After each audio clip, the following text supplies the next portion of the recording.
पर वाराणसी से हमसे जुड़ रही हैं श्रीमती बदामी जी। कृपया वाराणसी को लिंक करें।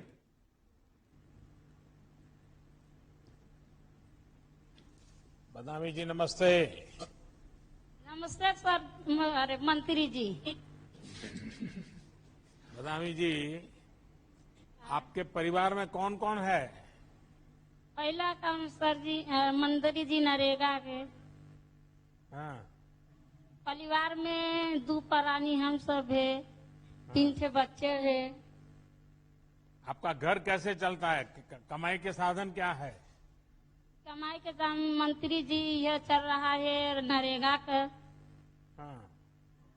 मजदूरी में। अच्छा बदामी जी, आपको हर महीने राशन मिल रहा है या नहीं? हाँ मंत्री जी, हर महीने राशन मिल रहा है। हाँ। परिवार को जितना चाहिए उतना मिलता है कि कम मिलता है? मिल रहा है मंत्री जी, 35 किलो राशन मिल रहा है, वही से परिवार चल रहा है, उनके देनी है मंत्री जी। तो बच्चों को खाना अच्छा लगता है? बच्चों को प्यार से खिलाते हो? हाँ सर जी। अच्छा बदामी जी, आपका घर कैसा है? कच्चा है कि पक्का है?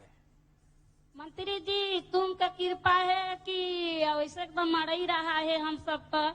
आपका तुमकी कृपा है कि हमको पक्की मिल गया है, आवास मिल गया है, राशन कार्ड मिल गया है, गैस सिलेंडर मिल रहा है और संडास मिल रहा है, बिजली लाइन मिल रहा है, पानी की व्यवस्था हो रहा है। आपको इतना सारा बोल रही हो कि मुझे लिखना पड़ेगा कि इतना मिल रहा है, इतना मिल रहा है। फिर तो आपको शौचालय मिल गया होगा, बिजली मिल गई होगी, गैस का कनेक्शन भी मिल गया होगा। हाँ सब मिल रहा है जी। अच्छा, तो अब गैस के कारण तो समय भी बहुत कम जाता होगा, जल्दी जल्दी खाना पका लेती होगी। हाँ सर। हाँ मंत्री जी, जल्दी खाना बना पका लेंगे। एक बार दाल भर देंगे, एक बार चावल दे दे, एक बार रोटी बना ले, एक बार भुजिया बना लेंगे, आलू के सब्जी। हाँ, तो हम तो काशी आते हैं तो कभी खिलाओगे? नहीं मंत्री जी, तू सब दिन हम तुमके जिया वोट दे के जियाएगी सब दिन। वाह वाह वाह। अच्छा, जो सुविधाएं आपको मिली है हाँ। तो आपके जीवन में कोई बदलाव आया? पहले कैसे रहते थे, अब नया मकान मिला तो कैसे रहते हैं? अब बढ़िया रहे थे। पहले तो तुका मड़ई में रहे थे, कोई पानी चुआते, कोई काच के गदन के सुखाई। अब तो मंत्री जी जब से तू बन गया है मंत्री जी, सबके हमके बहुत सुविधा मिल गया है। चलिए बदामी जी, आपसे सुनकर अच्छा लगा कि आपको ये डबल इंजन की सरकार का पूरा लाभ मिल रहा है। आपने बताया कि आपको घर, गैस, बिजली, शौचालय सब सुविधा मिली है। कोशिश यही है कि हर गरीब परिवार को ये सारी सुविधाएं पहुंचे और जो देश के लिए भी, सभी नागरिक के लिए भी सुलभ हो। मुझे विश्वास है कि ऐसी सुविधाएं मिलने के बाद अपने बच्चों का भविष्य बनाने में कोई कसर नहीं छोड़ोगी और बच्चों को जरूर पढ़ाओगी। तो मेरी तरफ से आपको बहुत शुभकामनाएं। ठीक है मंत्री जी, हम पढ़ा रहे हैं, दुआ करेगी, सब करेगा। तुमका कृपा है तो सब हो जाएगा। प्रणाम मंत्री जी। धन्यवाद जी। कुशीनगर से अमलावती जी हमसे जुड़ रही हैं। कृपया कुशीनगर को लिंक करें। अमलावती जी नमस्ते। अमलावती जी, पिछले 1.5 साल में आपके परिवार को मुफ्त राशन मिलने में कहीं कोई तकलीफ हुई? कहीं लेने गए और नहीं मिला, ऐसा होता है क्या? नहीं, राशन में हमने के तकलीफ नहीं के। पिछला बेर 9 महीना मिलल, ए बेर 2 महीना हमके राशन जैसे मिलत ताटे। एक 35 किलो, एक 10 किलो, महीना में 2 बार राशन मिलता। मंत्री जी हमके सुख से मानी जा, सुख से खातन जा, रौरी दया से। तो अभी तो दिवाली तक देने वाला हूँ। हाँ। तो घर में सब खुश है? हाँ, सब बाल बच्चा सबे खुश है। हमनियों के दोनों प्राणी खुश है। मंत्री जी रौरे दया से हमने के एकदम बाल बच्चा ठीक है। बाल बच्चे पढ़ते हैं? हाँ, छोटे छोटे बच्चा है लोग पढ़ता लो। तो अभी तो स्कूल बंद है, तो क्या करते हैं? हमके जैसे हमके घर बढ़िया आवास मिल गइल बा, हमके बिजली मिल गइल बा, हमके फ्री गैस मिल गइल बा, हमके बाथरूम बन गइल बा, हमके जॉब अच्छा, कार्ड मिल गइल बा। मैं बच्चों की पढ़ाई का पूछ रहा हूँ, तो आप मुझे हाँ। गैस, चूल्हा, बिजली यही कह रही हो। हाँ। अच्छा, अमलावती जी, कोरोना ऐसी बीमारी है जिसने पूरी दुनिया में हर किसी को कोई न कोई परेशान किया हुआ है। अब हमके जैसे आपको काम मिलना शुरू हुआ कि नहीं हुआ है? हमके मास्क जैसे मिलल बा लगावे के, हमके साबुन से हाथ धोवे के मिलल बा, नहाए धोवाए के मिलल बा, कपड़ा अच्छे से रखे के मिलल बा, हमके सब बुरौरी दया से सब बढ़िया तर से बानी, हम कोनो बात के नहीं के परेशानी। अच्छा, तो आपने टीका भी लगवा लिया? हाँ मंत्री साहब। हाँ। अच्छा, टीका लगने में कोई डर तो नहीं लगा ना? टीका लागल बा, हमके 18 साल के लड़का बना उन्हों के लागल बा, दूजे नेवरी वाला उन्हों के लागल बा, हमने को दोनों प्राणी के लागल बा। अच्छा, कुछ लोग तो समझाते होंगे कि टीका नहीं लगवाना चाहिए, ये हो जाता है, वो हो जाता है। आपके साथ ऐसा तो नहीं किया ना किसी ने? नहीं, हमने के टीका लाग गइल बा। अच्छा, कोनो परेशानी नहीं है। अमलावती जी, आप जैसी जागरूक महिलाओं के चलते ही कोरोना से देश लड़ाई लड़ पा रहा है। आपने वैक्सीन भी लगवा ली है। मेरा आपसे आग्रह है कि अपने आसपास ज्यादा से ज्यादा बहनों को टीकाकरण के लिए प्रोत्साहित करिए, आप उनको समझाइए। आप जैसी बहनों को दिक्कत ना हो, इस पर सरकार विशेष ध्यान दे रही है। जिनके जनधन बैंक खाते हैं, उनके खाते में पैसे भी जमा किए गए। कोरोना लॉकडाउन के दौरान उज्ज्वला गैस सिलेंडर भी मुफ्त दिए गए।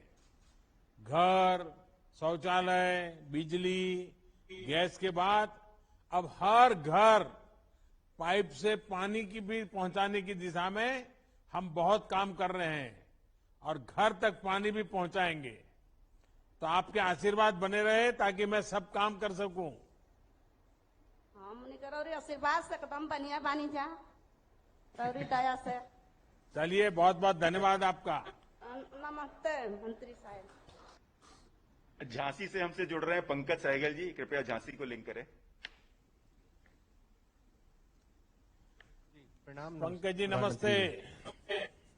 पंकज जी, आप ये बताइए कि आप करते क्या हैं और कोरोना के संकट काल में आपको राशन मिलने में से कितनी राहत मिली?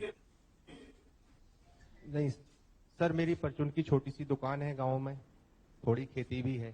और सर, कोरोना काल में आपने जो गरीब अन्न योजना के माध्यम से मुफ्त राशन उपलब्ध कराया है, उससे बड़ी राहत मिली है हम सभी को।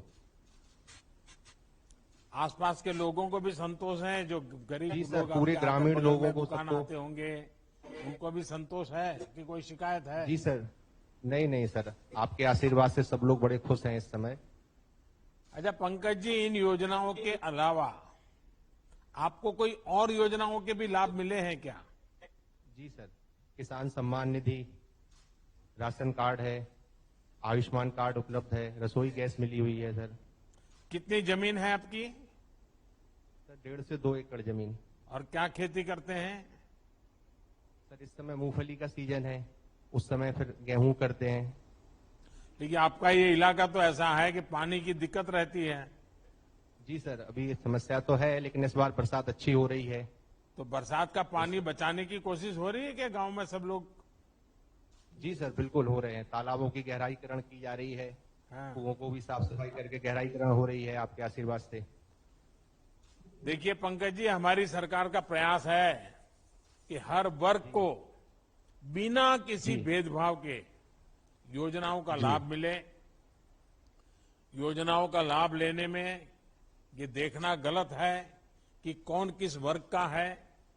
यही वजह है कि हमारी सरकार ने सामान्य वर्ग के गरीबों के लिए 10% आरक्षण की पहल की और इसका लाभ आज देश के लाखों सामान्य वर्ग के गरीब उठा रहे हैं, जिनमें जी बड़ी सर। संख्या उत्तर प्रदेश के हमारे नौजवानों की भी है। जी सर।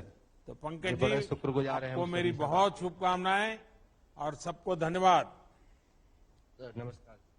सुल्तानपुर से श्रीमती बबीता यादव जी हमसे जुड़ेंगी, कृपया सुल्तानपुर को लिंक करें। बबीता जी नमस्ते। तो बबीता जी, आप तो खेती करती हैं?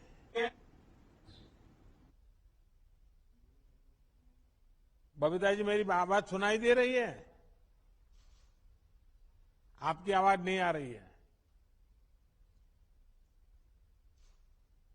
शायद वहां कोई सहायक होंगे तो देखें कि उनका माइक नहीं चल रहा है, क्या है, वो कुछ बोल तो रही है।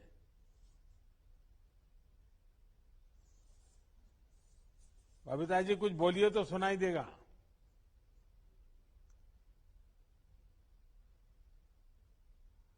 बबीता जी नमस्ते। अच्छा, सुनाई तो देता है आपको। हेलो।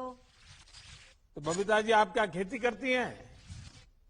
हाँ सर, खेती करती हूँ। खेती करती हैं, अच्छा। हाँ, पशु भी कितनी रखी जमीन हूँ। है? 20 बीघा जमीन। अच्छा, क्या क्या इस बार क्या उगाया है, क्या फसल कर रही हैं?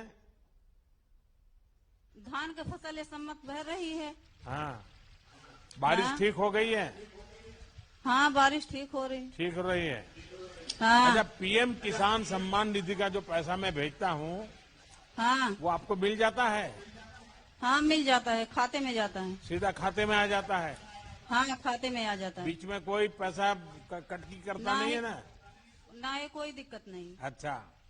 अच्छा, जब कोरोना की महामारी फैली तो सभी परेशान हो गए, हाँ। तो ये जो मुफ्त राशन की योजना है, हाँ। इससे आपको मदद मिली, संतोष हुआ आपको? ऐसे समय हाँ, मदद। सरकार आपकी चिंता कर रही है, ऐसा लगा आपको?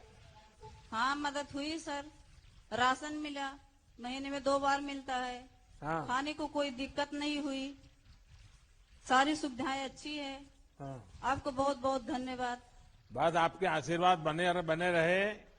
और बबीता जी, राखी का त्योहार आ रहा है और आपके आशीर्वाद मिल रहे हैं तो मुझे और अच्छा लग रहा है। ठीक बबीता है। जी, आप घर भी चलाती हैं, खेती भी करती हैं, पशुपालन भी करती हैं। आप जैसे छोटे किसान और पशुपालकों को परेशानियां ना हो, इसके लिए सरकार हर स्तर पर मदद कर रही है। बीज हो, खाद हो, दूसरी जरूरतों के लिए आपको दूसरों से महंगा ऋण लेने की जरूरत नहीं है। नहीं आपको जी। किसान क्रेडिट कार्ड सुलभ है, उससे है। आप चाहे फसल के लिए हो या फिर पशुधन के लिए हो, आसानी से कर्ज ले सकते हैं। अब किसी के साहूकार से ज्यादा ब्याज दे करके कर्ज लेने की जरूरत नहीं है। तो आप इन सारी चीजों का फायदा उठा रही हो? जी सर, उठा रही हूँ। हाँ, चलिए, मेरी आपको बहुत शुभकामनाएं हैं। बहुत बहुत धन्यवाद। बहुत बहुत धन्यवाद। सहारनपुर से श्रीमती कमलेश हमसे जुड़ेंगी, कृपया सहारनपुर को लिंक करें। कमलेश जी नमस्ते। प्रधानमंत्री जी। कमलेश जी, राशन मिल रहा है आपको? जी प्रधानमंत्री जी। कितने समय से मिल रहा है?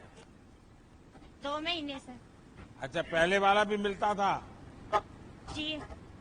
और अभी पता है दिवाली तक मिलने वाला है? जी प्रधानमंत्री जी, पता है। अच्छा। अच्छा, आपको और कौन कौन योजनाओं का लाभ मिला है? सरकार की कौन कौन सी योजनाएं हैं जिसका आपको लाभ मिला है? सभी योजनाओं का लाभ मिला है प्रधान जी। है जी? मुझे सभी योजनाओं का लाभ मिला है। मेरा मकान बना है, अच्छा, मकान मिल शौचालय गया। मिला और है। क्या मिला? शौचालय मिला है। तो पहले कहाँ रहते थे?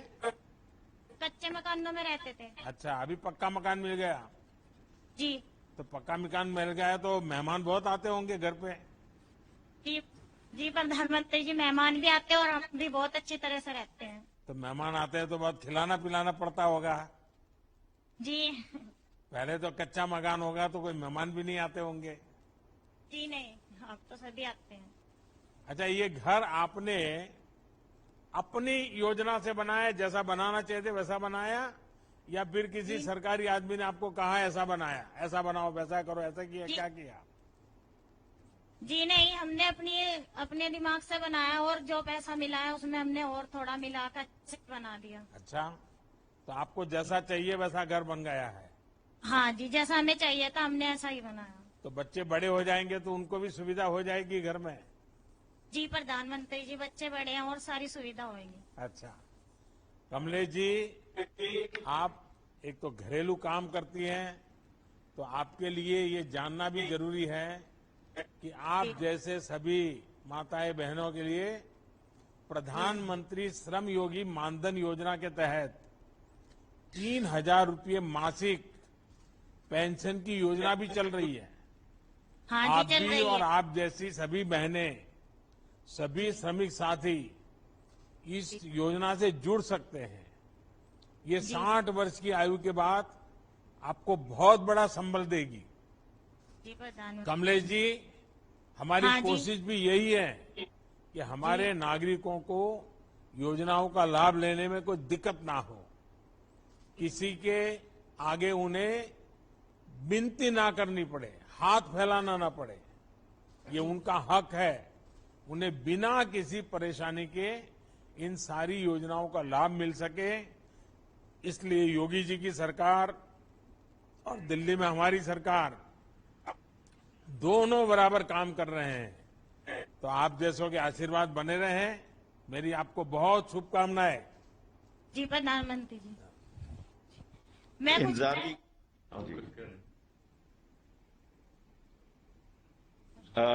इंतजार की घड़ियां समाप्त हुई। मैं अब आदरणीय प्रधानमंत्री जी को आशीर्वचन देने के लिए आमंत्रित करता हूं। कृपया आशीर्वचन देके हमें अनुग्रहित करें।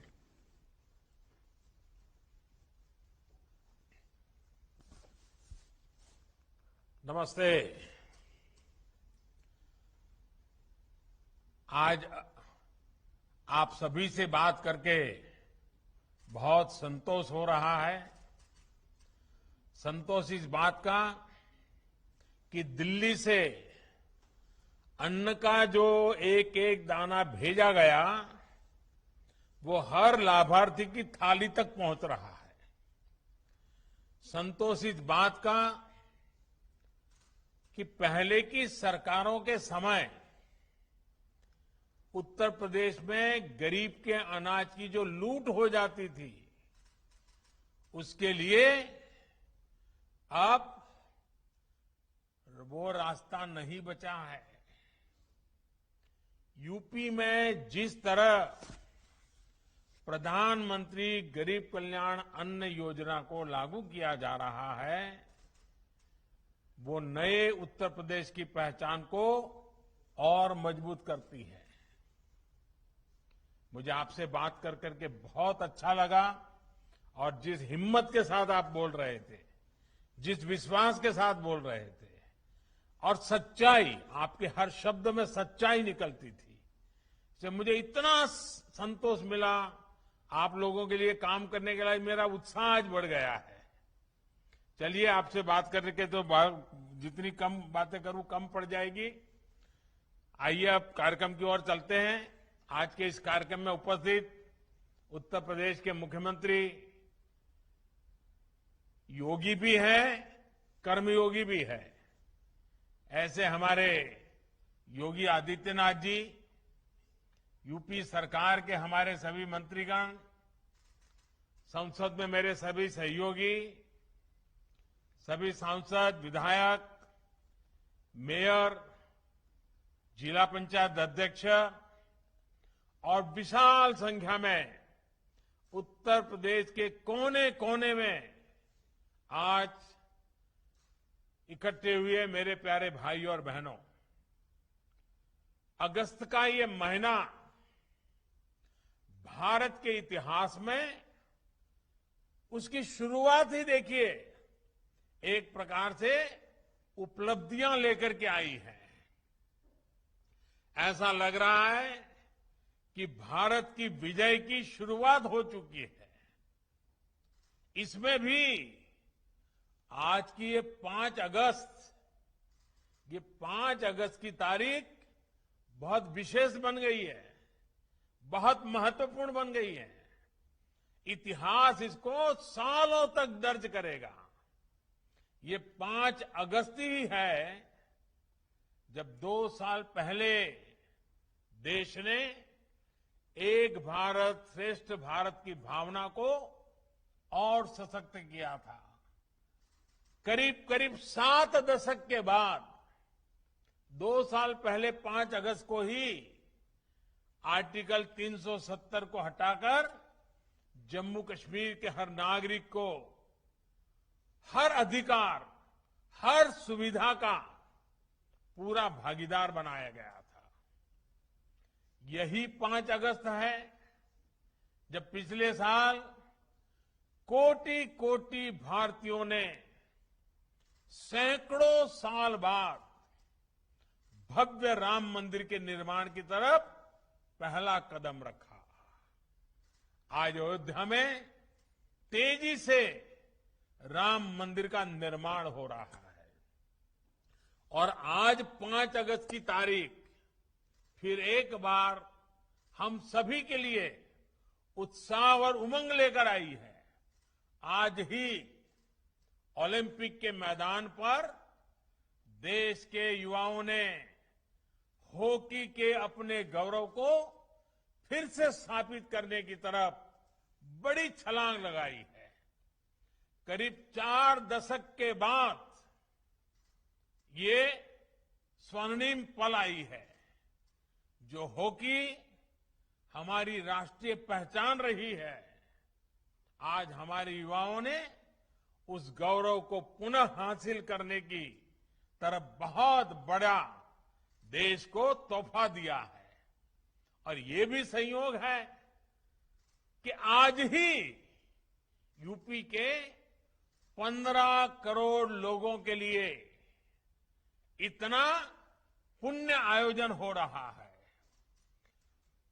मेरे गरीब परिवार के भाइयों बहनों को 80 करोड़ से ज्यादा लोगों को अनाज तो करीब करीब 1 साल से ज्यादा समय से मुफ्त में मिल रहा है, लेकिन मुझे उसमें शरीक होकर के इस पुण्य कार्यक्रम में आकर के आप सबके दर्शन करने का आज मुझे अवसर मिला है। भाइयों और बहनों, एक तरफ हमारा देश, हमारे युवा भारत के लिए नई सिद्धियां प्राप्त कर रहे हैं, जीत का गोल के बाद गोल कर रहे हैं, तो वहीं देश में कुछ लोग ऐसे भी हैं जो राजनीतिक स्वार्थ के में डूब करके ऐसी चीजें कर रहे हैं, लगता है सेल्फ गोल करने में जुटे हैं। देश क्या चाहता है, देश क्या हासिल कर रहा है, देश कैसे बदल रहा है, इसमें इनको कोई सरोकार नहीं। ये लोग अपने स्वार्थ के लिए देश का समय और देश की भावना दोनों को आहत करने में जुटे हैं। भारत की संसद का जन भावनाओं की अभिव्यक्ति के पावन स्थान का ये लोग अपने राजनीतिक स्वार्थ की वजह से निरंतर अपमान कर रहे हैं।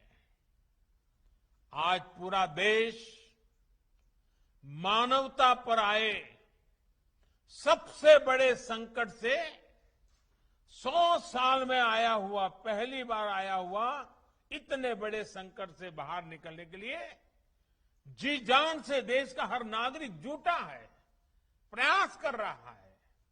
और ये लोग कैसे देश हित के काम को रोका जाए, इसकी स्पर्धा में लगे हैं, इस होड़ में जुटे हैं।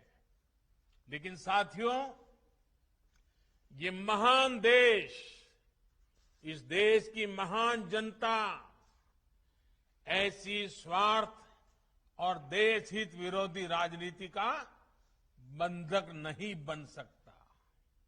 ये लोग देश को, देश के विकास को रोकने की कितनी भी कोशिश कर लें, ये देश इनसे रुकने वाला नहीं है। वो संसद को रोकने की कोशिश कर रहे हैं, लेकिन 130 करोड़ की जनता देश को रुकने न देने में लगे हुए हैं।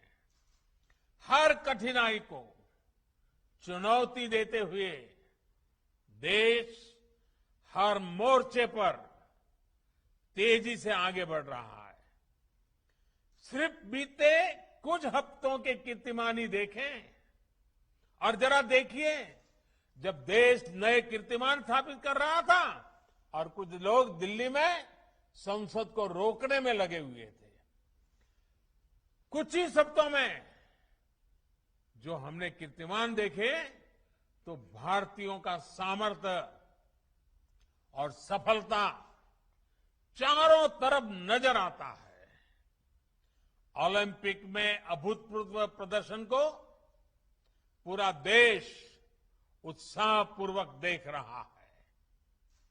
भारत टीकाकरण के मामले में भी 50 करोड़ के पड़ाव के बिल्कुल दरवाजे पर आकर के खड़ा हो गया है। देखते ही देखते उसको भी पार कर जाएगा। इस कोरोना कालखंड में भी भारतीयों का उद्यम नए प्रतिमान गढ़ रहा है। जुलाई में जीएसटी का कलेक्शन हो या हमारा एक्सपोर्ट हो, ये नई ऊंचाई छू रहे हैं।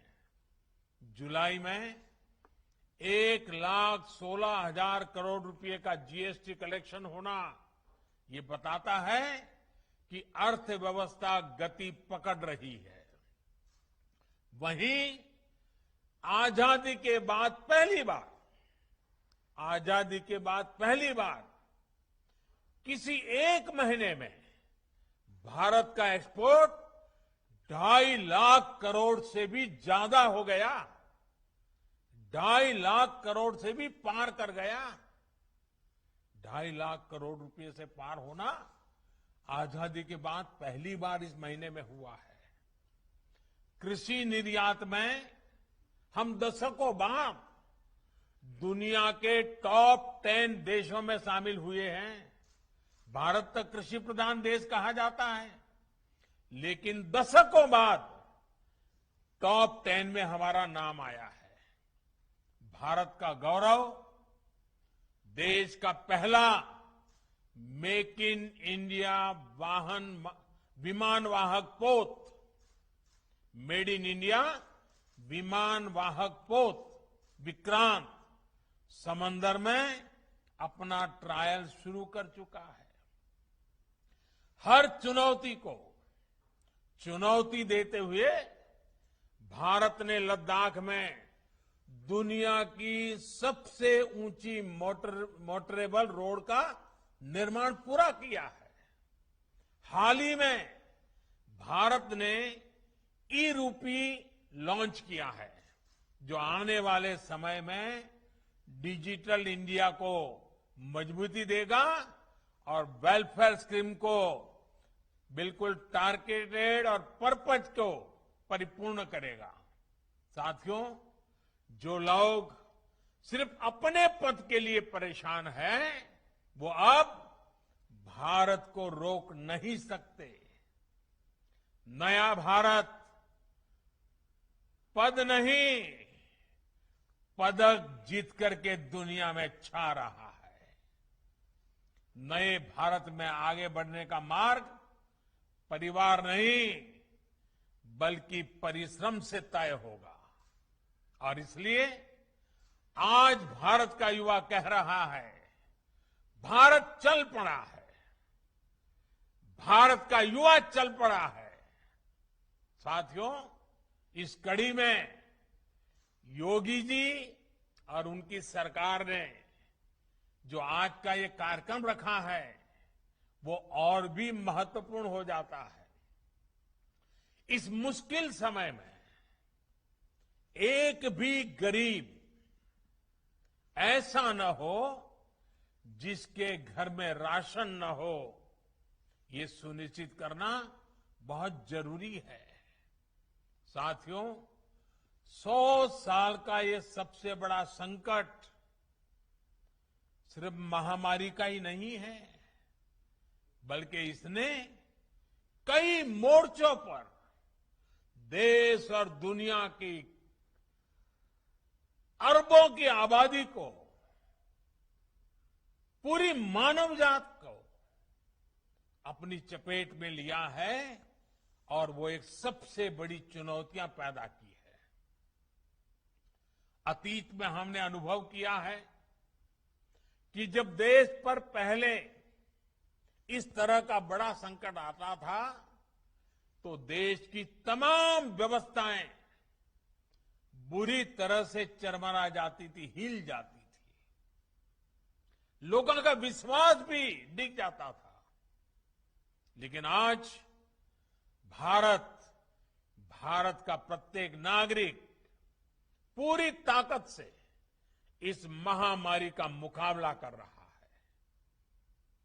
मेडिकल सेवाओं से जुड़ा इंफ्रास्ट्रक्चर हो, दुनिया का सबसे बड़ा मुफ्त टीकाकरण अभियान हो, या फिर भारतवासियों को भूखमरी से बचाने का सबसे बड़ा अभियान हो, लाखों करोड़ रुपए के ये कार्यक्रम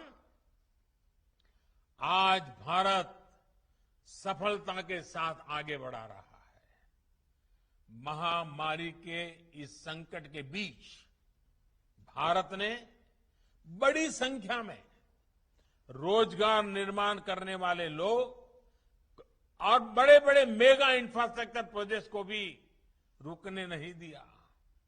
मुझे खुशी है कि यूपी और यूपी के लोगों ने देश के सामर्थ्य को बढ़ाने के लिए कंधे से कंधा मिला करके काम किया। यूपी में चल रहे हाईवे, एक्सप्रेसवे और डेडिकेटेड फ्रेट कॉरिडोर और डिफेंस कॉरिडोर जैसे प्रोजेक्ट जिस गति से आगे बढ़ रहे हैं, ये उसका जीता जागता उदाहरण है। साथियों, इतने संकट के बावजूद आज देश राशन से लेकर के दूसरे खाने पीने के सामान की कीमतों को, पूरी दुनिया में तूफान मचा हुआ है। ऐसे में हमें मालूम है, छोटी सी भी ज्यादा बाढ़ भी आ जाए तो दूध और सब्जी के भाव भी कितने बढ़ जाते हैं। थोड़ी भी असुविधा हो तो महंगाई कितनी बढ़ जाती है। हमारे सामने भी बड़ी चुनौती है, लेकिन मैं मेरे गरीब मध्यम वर्ग के भाई बहनों को विश्वास दिलाता हूं, हम पूरी कोशिश कर रहे हैं ताकि इसको नियंत्रण में हम रख पाए, और ये भी आप सबके सहयोग से संभव होने वाला है। कोरोना काल में भी खेती और इससे जुड़े कामों को रुकने नहीं दिया गया, उन्हें पूरी सतर्कता के साथ जारी रखा गया। किसानों को बीज से लेकर खाद तक और फिर उपज बेचने तक समस्याएं ना हो, इसके लिए उचित प्रबंध किए गए।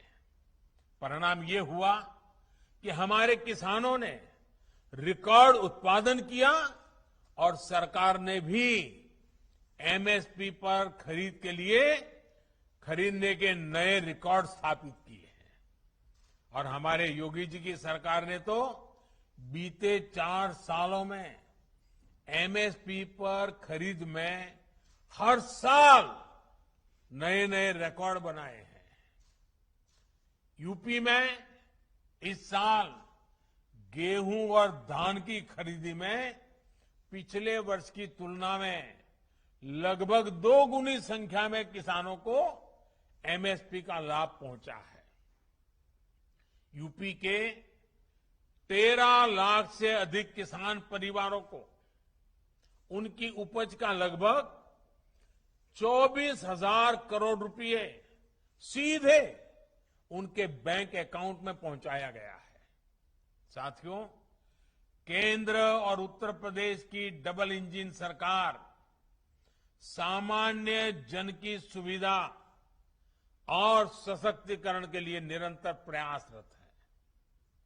कोरोना कालखंड के बावजूद गरीबों को सुविधाएं देने का अभियान मंद नहीं पड़ा। यूपी में अभी तक 17 लाख से अधिक ग्रामीण और शहरी गरीब परिवारों को अपने पक्के घर स्वीकृत हो चुके हैं। लाखों गरीब परिवारों को घर में ही शौचालय की सुविधा मिली है। लगभग 1.5 करोड़ गरीब परिवारों को उज्ज्वला के तहत मुफ्त गैस कनेक्शन और लाखों परिवारों को बिजली कनेक्शन दिए गए हैं। हर घर जल पहुंचाने का मिशन भी यूपी में तेज गति से आगे बढ़ रहा है। बीते 2 सालों के भीतर यूपी में 27 लाख ग्रामीण परिवारों तक पाइप से पानी पहुंचाया जा चुका है। भाइयों और बहनों, डबल इंजन की सरकार ने यह सुनिश्चित किया है कि गरीबों, दलितों, पिछड़ों, आदिवासियों के लिए बनी योजनाएं जमीन पर तेजी से लागू हो। पीएम स्वनिधि योजना भी इसका एक बड़ा उदाहरण है। कोरोना से बनी परिस्थितियों में, इस कोरोना के कारण जो परिस्थितियां बनी, रेहड़ी पटरी ठेला लगाने वाले बहन भाइयों की आजीविका फिर से पटरी पर आए, इसके लिए उनको बैंकों से जोड़ा गया है। बहुत कम समय में ही इस योजना के तहत यूपी के लगभग 10 लाख साथियों को इसका लाभ देने की प्रक्रिया शुरू हुई है।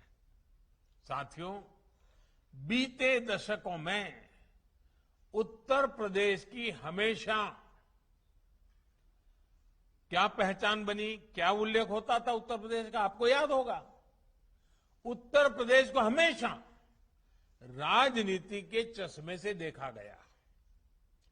यूपी देश के विकास में भी अग्रिम भूमिका निभा सकता है, इसकी चर्चा तक ही नहीं होने दी गई।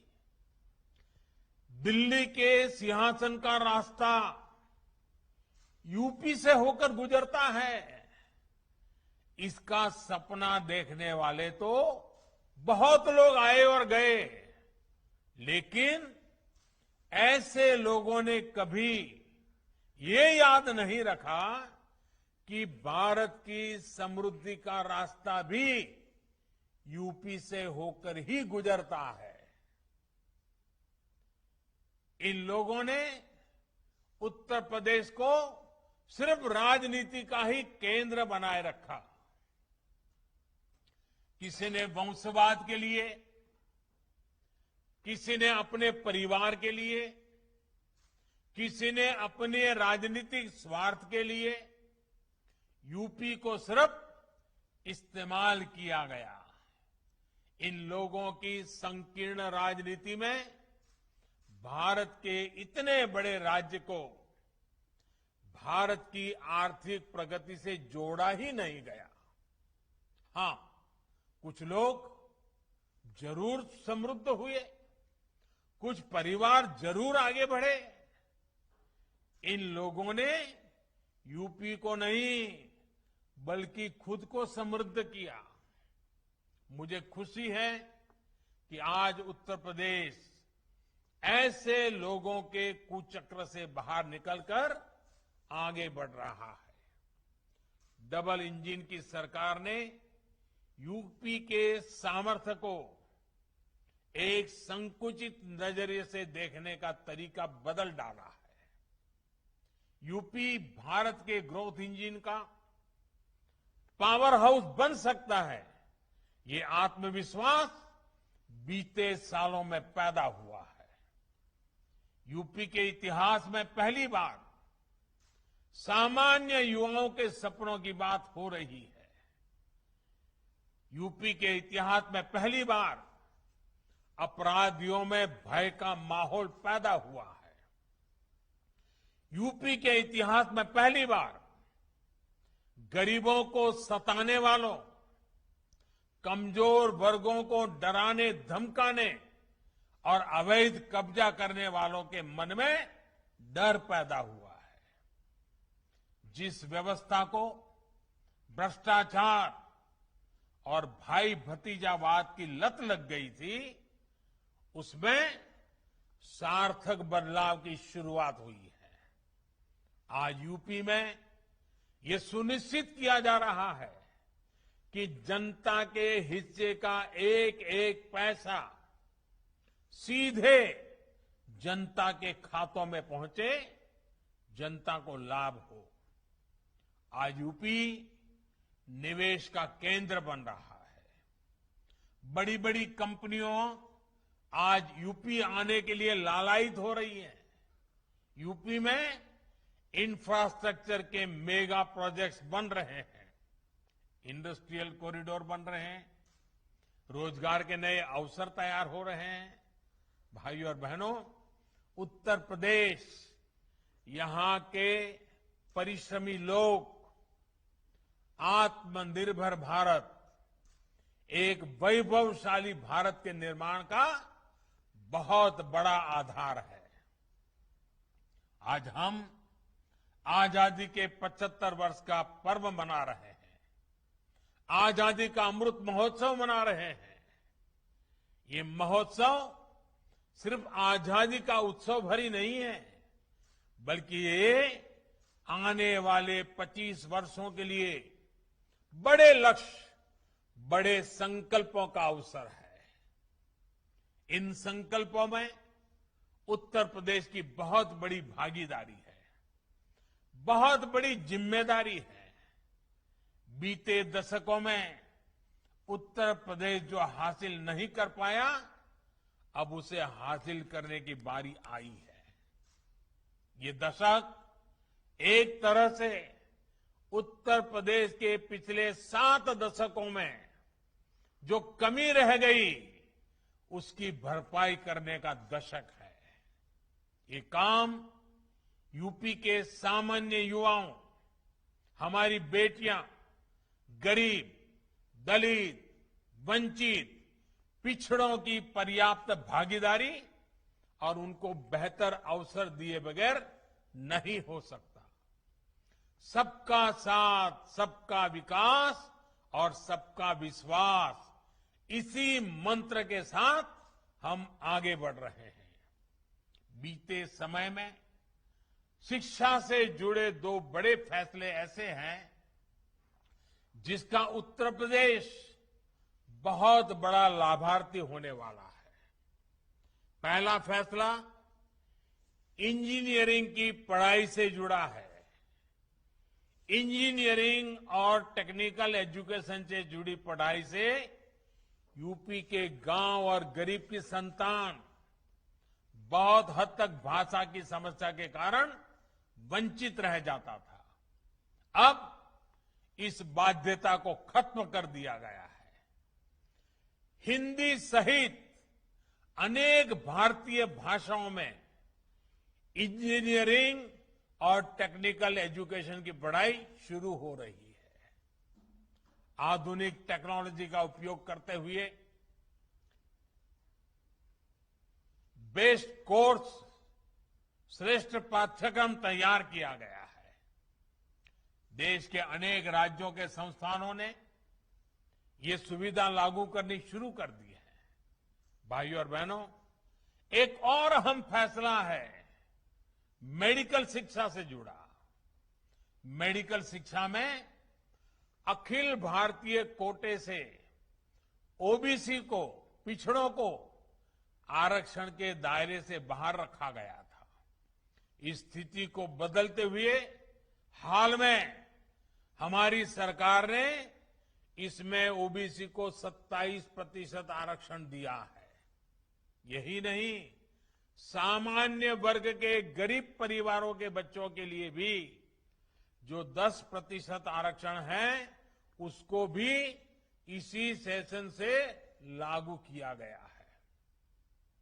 इस फैसले से मेडिकल प्रोफेशन में जो डॉक्टर बनना चाहते हैं उस क्षेत्र में एक बड़े टैलेंट पूल को अवसर मिलेगा और समाज के हर वर्ग को आगे बढ़ने के लिए, बेहतर करने के लिए प्रोत्साहन मिलेगा। गरीब के बच्चे को डॉक्टर बनने का रास्ता खुलेगा। भाइयों और बहनों, हेल्थ सेक्टर में भी बीते सालों में उत्तर प्रदेश में अभूतपूर्व काम हुआ है।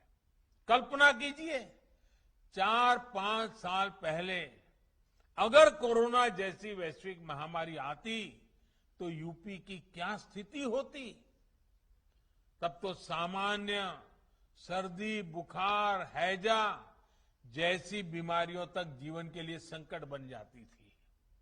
आज उत्तर प्रदेश कोरोना टीकाकरण के मामले में करीब 5.25 करोड़ के पड़ाव पर पहुंचने वाला पहला राज्य बन रहा है। वो भी तब जब राजनीतिक विरोध मात्र के लिए मेड इन इंडिया वैक्सीन को लेकर कुछ लोगों द्वारा भ्रम फैलाया गया, झूठ प्रचारित किया गया। लेकिन यूपी की समझदार जनता ने हर भ्रम, हर झूठ को नकार दिया। मुझे विश्वास है कि उत्तर प्रदेश सबको वैक्सीन, मुफ्त वैक्सीन अभियान को और तेज गति से आगे बढ़ाएगा और मास्क, 2 गज की दूरी के नियमों में ढील नहीं आने देगा। एक बार फिर से पीएम गरीब कल्याण अन्न योजना के सभी लाभार्थियों को मैं बहुत बहुत शुभकामनाएं देता हूं। और आने वाला समय तो त्योहारों का समय है। दिवाली तक त्योहार ही त्योहार आ रहे हैं और इसलिए हमने तय किया है कि इन त्योहारों में हमारे किसी गरीब परिवार को तकलीफ न हो, इसलिए दिवाली तक ये मुफ्त राशन देने का चालू रहेगा।